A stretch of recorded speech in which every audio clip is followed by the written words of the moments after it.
Reuters, a U.S. ban on new offshore drilling in the Gulf of Mexico, which presidential hopeful Joe Biden promised to enact if elected, would lead to hundreds of thousands of job losses and billions in lost government revenue over 20 years, an offshore drilling industry group said on Tuesday.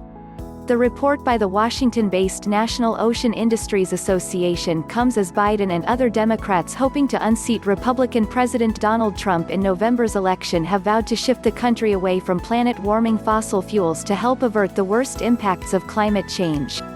It's important for the public and policymakers to understand the ramifications, which are severe, NOIA President Erik Milito said in an interview about the study. Biden has said that moving away from fossil fuels would pave the way for big job gains in renewable energy. NOIA said it conducted research on the economic impact of an offshore drilling ban, and analyzed two scenarios, one assuming no new leases, and another assuming no new drilling permits issued beginning in 2022. If no new permits are issued, the offshore industry would have 179,000 jobs in 2040, less than half the 370,000 jobs it would be projected to support under current policies, the report said.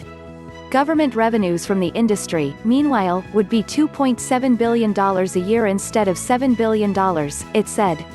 With no new leases, jobs and revenues would each be more than 25% lower than the business-as-usual forecast. Last year, drilling in the Gulf of Mexico's outer continental shelf supported 345,000 U.S. jobs and contributed $28.7 billion to the economy.